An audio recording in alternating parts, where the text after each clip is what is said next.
Hello everyone, मेरा नाम है विक्रम गुप्ता। लास्ट वीडियो में हमने मैट्रिसेस के बेसिक्स डिस्कस किए थे कि मैट्रिक्स की डेफिनेशन क्या होती है, मैट्रिक्स क्या होता है, उसे कैसे रिप्रेजेंट किया जाता है। आज के वीडियो में हम देखने वाले हैं टाइप्स ऑफ मैट्रिसेस। मैट्रिसेस के कितने टाइप्स होते हैं, क्या क्या टाइप्स होते हैं, ये सब कुछ। तो चलिए स्टार्ट करते हैं।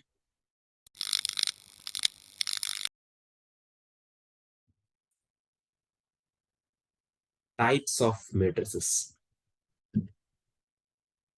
तो सबसे पहला टाइप होता है रो मैट्रिक्स।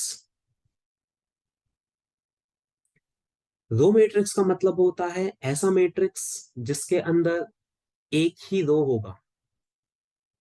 कॉलम्स कितने भी हो सकते हैं, एन कॉलम्स, एन का मतलब एनी नंबर ऑफ कॉलम्स। रो एक ही होना चाहिए, कॉलम्स कितने भी हो सकते हैं, उसे हम कहते हैं रो मैट्रिक्स।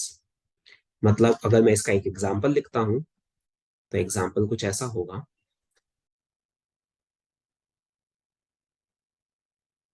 तो इसमें मैंने एक ही रो लिखा है, लेकिन कॉलम्स आप देख सकते हैं बहुत सारे हैं। ये डॉट डॉट डॉट मैंने लिखा है, इसका मतलब there are many columns.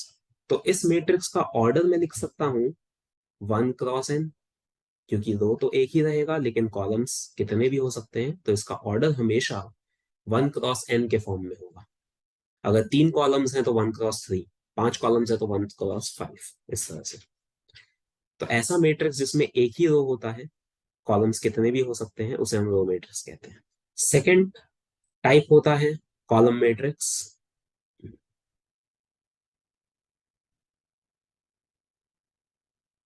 Column matrix का मतलब होता है ऐसा मैट्रिक्स जिसमें कॉलम एक ही होगा, रो कितने भी हो सकते हैं, 1 कॉलम एन रोज। तो इसका अगर मैं एग्जाम्पल लिखता हूं तो एग्जाम्पल कुछ ऐसा होगा। तो यहाँ पर आप देख सकते हैं रोज बहुत सारे हैं, कॉलम एक ही है।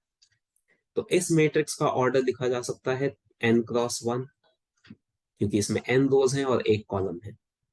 तो पहले n आएगा, बाद में 1 आएगा। तो ये होता है कॉलम मैट्रिक्स। थर्ड टाइप होता है सिंगलटन मैट्रिक्स।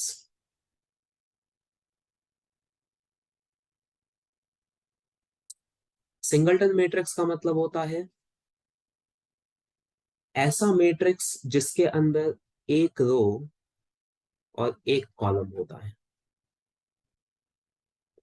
ऐसा मैट्रिक्स जिसमें एक रो और एक कॉलम होता है। अगर एक रो और एक कॉलम है, इसका मतलब ये हुआ कि इस मैट्रिक्स के अंदर एलिमेंट भी एक ही होगा।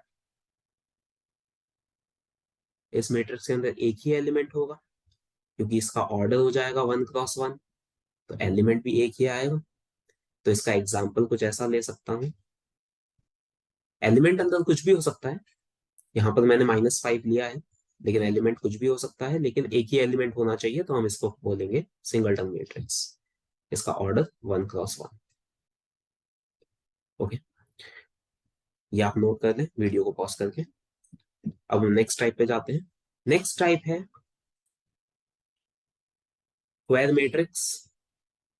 स्क्वायर मैट्रिक्स का मतलब होता है ऐसा मैट्रिक्स जिसके अंदर नंबर ऑफ रोज और नंबर ऑफ कॉलम्स सेम होते हैं।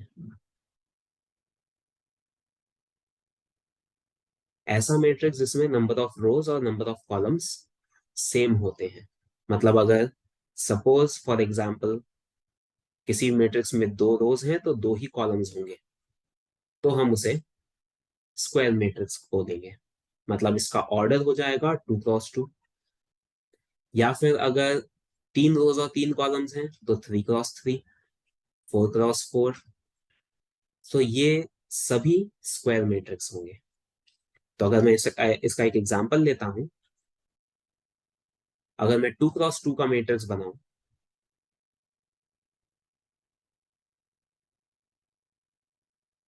तो ये एक स्क्वायर मैट्रिक्स है, इसका ऑर्डर है 2 क्रॉस 2। एक और एग्जांपल देखते हैं। अगर 3 क्रॉस 3 का मैट्रिक्स,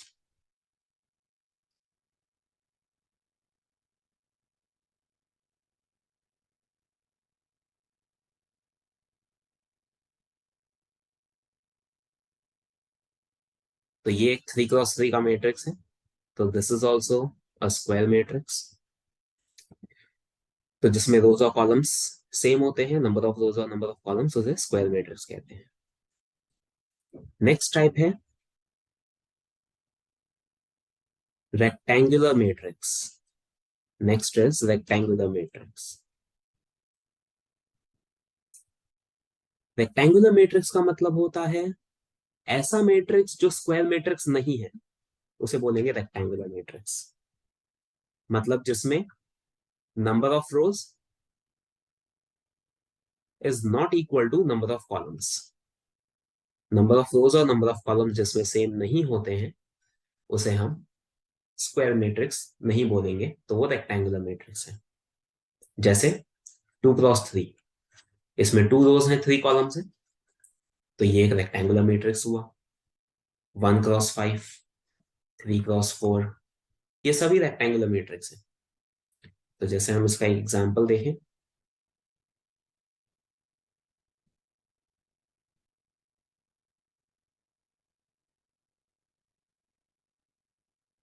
तो ये मैंने एक 2x3 का मैट्रिक्स लिया है, तो ये रेक्टेंगुलर मैट्रिक्स है।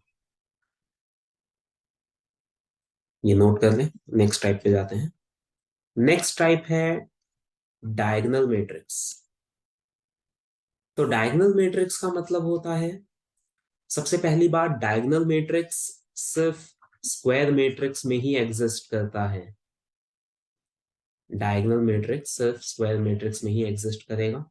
रेक्टेंगुलर मैट्रिक्स के अंदर डायगोनल मैट्रिक्स नहीं बन सकता। तो अब हम इसकी डेफिनेशन देखते हैं कि डायगोनल मैट्रिक्स किसको कहा जाता है। तो ऐसा स्क्वायर मैट्रिक्स जिसके अंदर नॉन डायगोनल एलिमेंट्स 0 होते हैं। ऑल नॉन डायगोनल एलिमेंट्स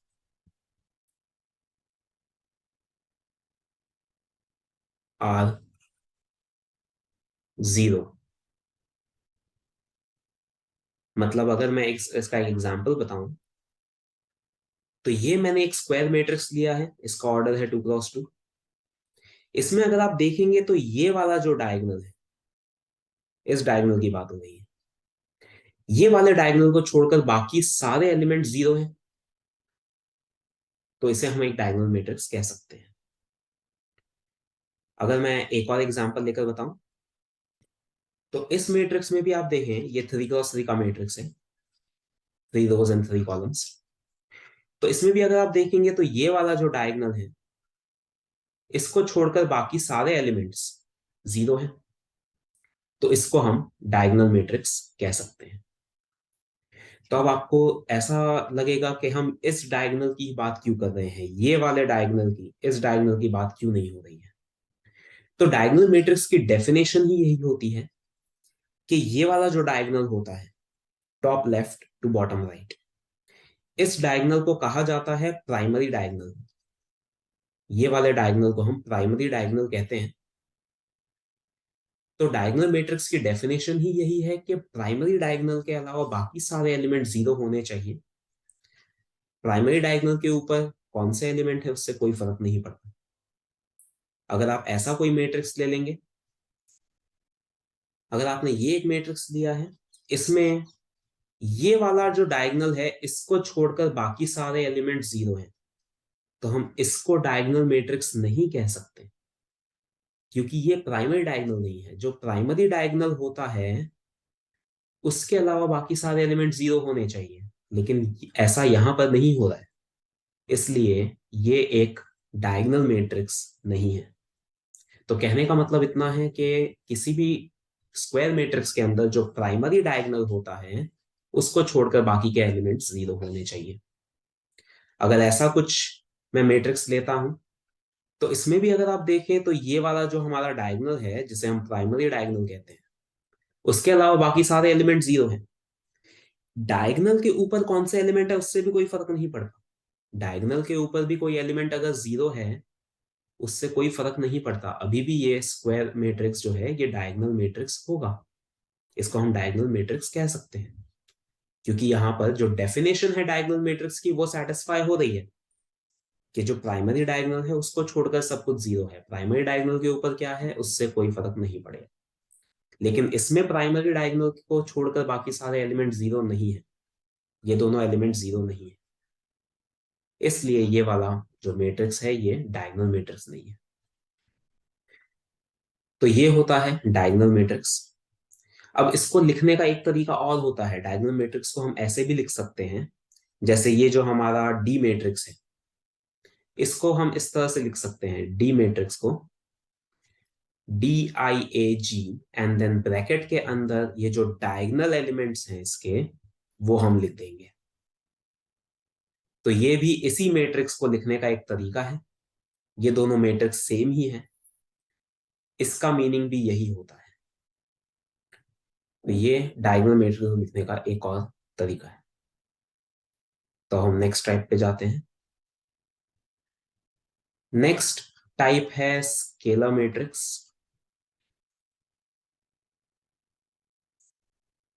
अब जो स्केलर मैट्रिक्स है वो डायगोनल मैट्रिक्स का ही एक पार्ट है, ऐसा कह सकते हैं। डायगोनल मैट्रिक्स जो था वो स्क्वायर मैट्रिक्स का एक पार्ट था, अब स्केलर मैट्रिक्स डायगोनल मैट्रिक्स का एक पार्ट है। तो स्केलर मैट्रिक्स की डेफिनेशन ऐसी होती है, अगर मैं इसकी डेफिनेशन लिखूं पहले, तो डेफिनेशन कुछ ऐसी होगी, अ diagonal matrix in which all the diagonal elements are same। ऐसा डायगोनल मैट्रिक्स जिसके अंदर डायगोनल एलिमेंट्स भी सेम होने चाहिए, तो हम उसे स्केलर मैट्रिक्स बोलेंगे। जैसे अगर हम एक एग्जांपल लेते हैं इसका, अगर मैं एक बार 2x2 मैट्रिक्स की बात करूं, तो ये एक 2x2 मैट्रिक्स है। इसमें ये जो डायगोनल है हमारा, जो प्राइमरी डायगोनल है, उसके अलावा बाकी सब एलिमेंट जीरो है, तो मतलब ये एक डायगोनल मैट्रिक्स है। और इसमें जो डायगोनल एलिमेंट्स है वो भी सेम है, दोनों फोर है, तो इसका मतलब ये एक स्केलर मैट्रिक्स है, इसे हम स्केलर मैट्रिक्स कह सकते हैं। अगर हम 3x3 मैट्रिक्स की बात करते हैं,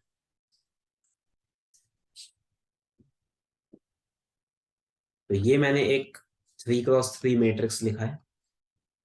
इसमें आप देख सकते हैं कि डायगोनल एलिमेंट्स पे सेम वैल्यू है और बाकी सभी एलिमेंट जीरो है, तो ये एक डायगोनल मैट्रिक्स भी हुआ और एक स्केलर मैट्रिक्स भी, क्योंकि डायगोनल एलिमेंट्स सेम है, तो हम इसको एक स्केलर मैट्रिक्स कह सकते हैं। तो स्केलर मैट्रिक्स जो होता है वो डायगोनल मैट्रिक्स का ही एक पार्ट होता है। नेक्स्ट टाइप पे जाते हैं। नेक्स्ट है आइडेंटिटी मैट्रिक्स।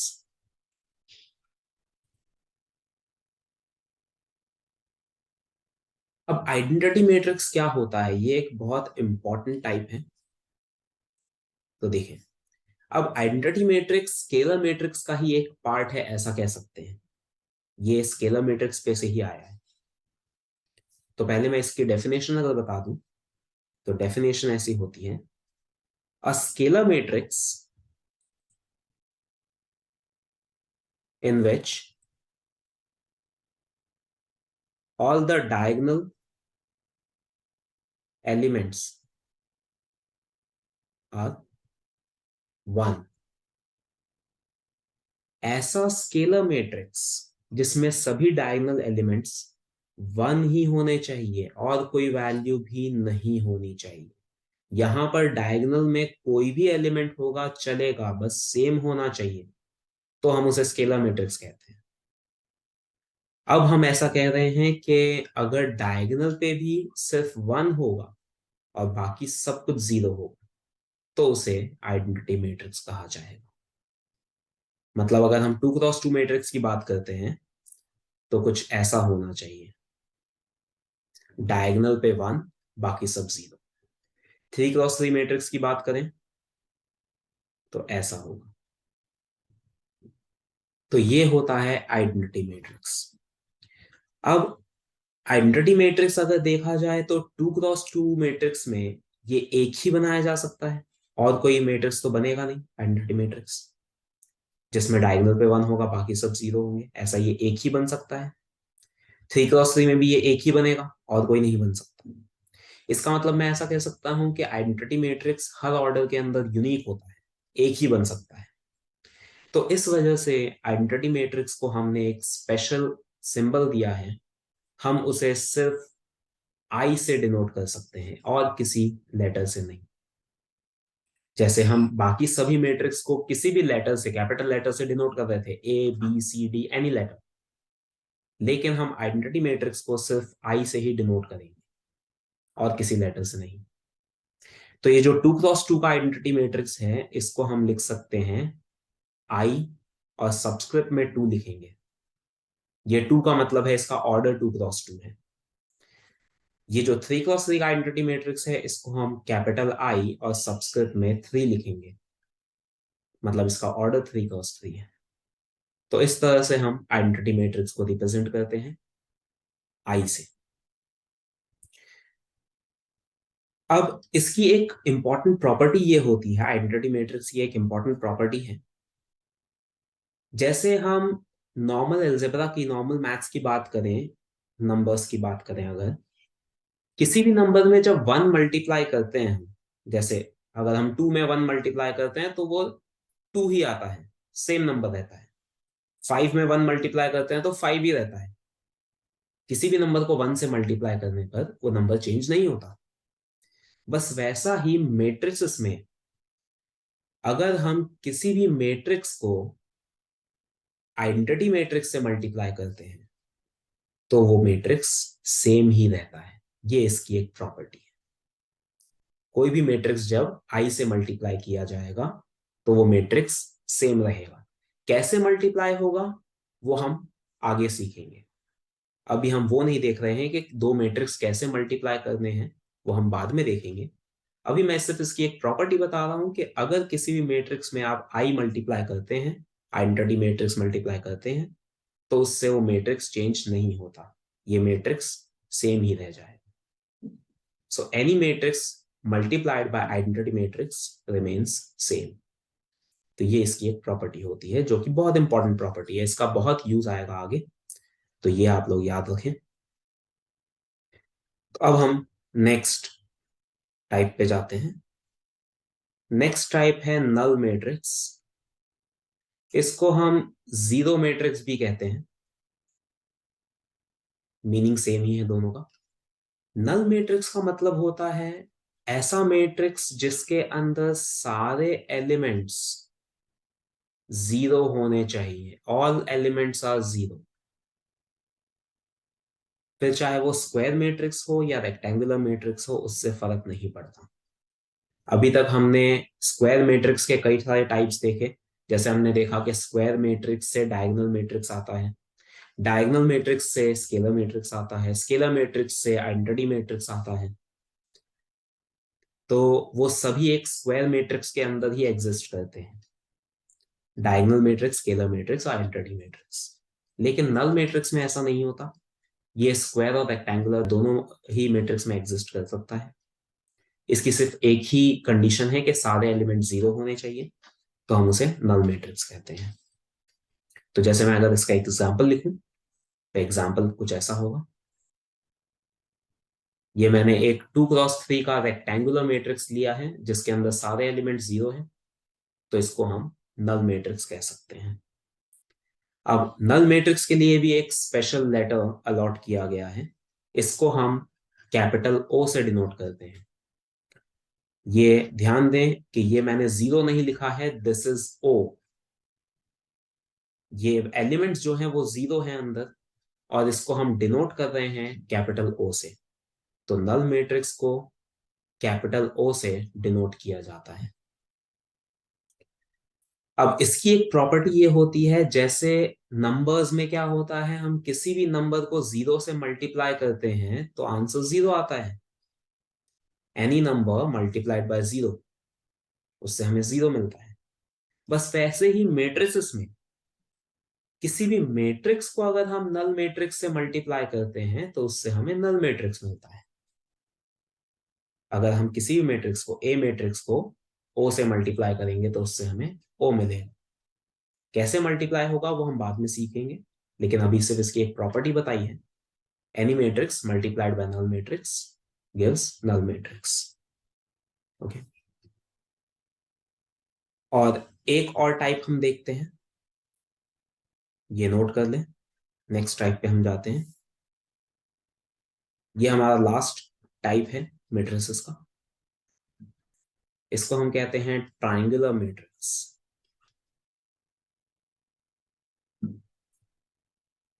अब ट्राइंगुलर मैट्रिक्स के अंदर दो होते हैं, इसके फर्दर दो टाइप्स हैं, एक अपर ट्राइंगुलर और एक लोअर ट्राइंगुलर। दोनों डिस्कस करते हैं हम।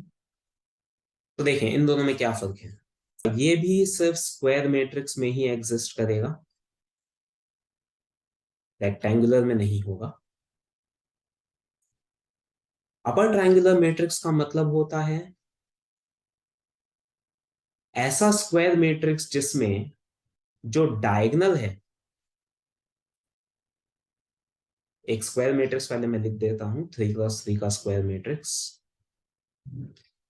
ऐसा स्क्वायर मैट्रिक्स जिसके अंदर जो डायगोनल है उस डायगोनल के नीचे के सारे एलिमेंट जीरो होते हैं, उसे हम अपर ट्राइंगुलर मैट्रिक्स कहते हैं। आप देख सकते हैं कि यहाँ पर ऊपर की तरफ एक ट्राइंगल शेप बन रहा है और उसके नीचे के सारे एलिमेंट जीरो हैं।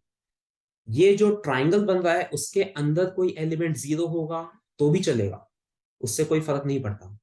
इस ट्राइंगल के अंदर एलिमेंट्स क्या हैं उससे कोई फर्क नहीं पड़ता। कंडीशन इतनी है कि डायगोनल के नीचे की तरफ जो एलिमेंट्स हैं ये तीन एलिमेंट जीरो होने चाहिए, तो हम उसे अपर ट्राइंगुलर मैट्रिक्स कहते हैं। इसी तरह से लोअर ट्राइंगुलर। तो अब लोअर ट्राइंगुलर आपको थोड़ा आइडिया आ रहा होगा कि ऐसा स्क्वायर मैट्रिक्स जिसमें जो डायगोनल है उसके ऊपर के सभी एलिमेंट्स जीरो होने चाहिए। ये नीचे की तरफ एक ट्राइंगल बन रहा है इसलिए इसको लोअर ट्राइंगुलर मैट्रिक्स कहते हैं। तो इसमें डायगोनल के ऊपर की तरफ ये तीनों एलिमेंट जीरो हैं। इस ट्राइंगल के अंदर एलिमेंट्स क्या हैं उससे कोई फर्क नहीं पड़ेगा, उसमें भी कोई एलिमेंट जीरो होगा तो चलेगा। तो ये दोनों ही ट्राइंगुलर मैट्रिक्स के टाइप्स हैं। तो टोटल इतने टाइप्स होते हैं मैट्रिसेस के। तो ये हमने टाइप्स ऑफ मैट्रिसेस फिनिश किए। तो इस वीडियो में बस इतना ही। नेक्स्ट वीडियो में हम इक्वालिटी ऑफ मैट्रिसेस करेंगे और इसके कुछ क्वेश्चंस करेंगे। अगर ये वीडियो आपको पसंद आया तो इसे लाइक और शेयर करें और प्लीज चैनल को सब्सक्राइब करें। Thank you.